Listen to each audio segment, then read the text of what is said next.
For Pacifica Radio, I'm Christina Onnested. Iran Supreme Leader Ayatollah Ali Khamenei is claiming victory and says U.S. strikes on its nuclear facilities did little damage in his first public statement since President Donald Trump bombed 3 Iranian nuclear sites over the weekend. Khamenei also said the Islamic Republic delivered a hard slap to the U.S. by attacking one of its key bases in the region, and similar actions could be repeated in the future should another aggression take place. A preliminary assessment found the U.S. damage would set back Iran months, not the total obliteration President Trump described. His Defense Secretary Pete Hegseth pushed back this morning. Because of decisive military action, President Trump created the conditions to end the war, decimating, choose your word, obliterating, destroying Iran's nuclear capabilities. Progressive Democrats are urging a vote on a war powers resolution to block further strikes on Iran without congressional approval. Republican Thomas Massie introduced one in the Senate. Democrat Ro Khanna introduced one in the House. We cannot have another war in the Middle East. The American people are sick of spending billions of dollars on these endless wars, and they want the focus to be on our country, jobs here, child care, health care. You have a strike that is actually leading to more popular support now for the Iranian regime, that is leading Iran to declare victory, that is leading Iran to say they're considering kicking out the IAEA inspectors. It's cost our country billions of dollars. It's put our troops at risk.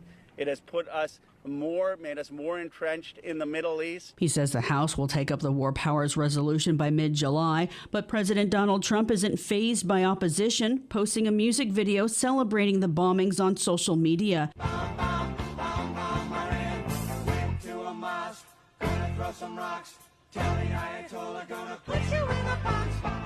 12 days of strikes on Iran have killed upwards of 1,000, the vast majority civilians. Some 28 Israelis were killed in Iranian counterstrikes. With a July 4th deadline to pass the GOP budget and tax cuts package that slashes some $800 billion in Medicaid funding, putting upwards of 13 million Americans at risk of losing their health coverage, some Republicans are questioning how it could be done without harming those who rely on programs or hospitals, specifically rural hospitals that provide care. One proposal would create a rural hospital fund, but it faces some scrutiny from rural senators, including Susan Collins of Maine, a Republican. Meanwhile, dozens of protesters were arrested on Capitol Hill Wednesday as they rallied against cuts to Medicaid and SNAP food aid in the GOP budget. Analia Mejia is co-executive director of the group Popular Democracy and Action. Who has dementia and who, without Medicaid support, I would not be able to even stand here before you. Because the reality is, like many Americans, my family depends on access to good, affordable, accessible, and just health care. So I join millions of Americans saying, we must kill this bill. Organizers say more than 60 people were arrested in the Russell Senate building rotunda. Meanwhile, media reports say Republican Senator Mitch McConnell of Kentucky, in a closed-door meeting with GOP senators, said the budget will pass and those impacted will just have to get over it. A court in Costa Rica has ordered the release of migrants deported by the Trump administration within 15 days. About 200 migrants, including 80 children, were deported in February and detained at the temporary migrant center on the border with Panama. Meanwhile, the UK's Guardian is reporting a former FBI official says the Trump administration's use of a masked police force without badges to carry out immigration raids is unprecedented in U.S. law enforcement. Mike German said it's also a sign of a rapidly eroding democracy. U.S. Health Secretary Robert F. Kennedy Jr. says the country's ending its support for the Global Alliance for Vaccines and Immunization, or Gavi, a group that's vaccinated more than 1 billion children in developing countries.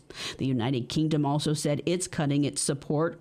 Meanwhile, a report in the British medical journal Lancet says widespread childhood vaccinations have eliminated many infectious diseases in the U.S., but vaccination rates are declining. The report warns that current vaccination rates, measles could again become endemic in the U.S.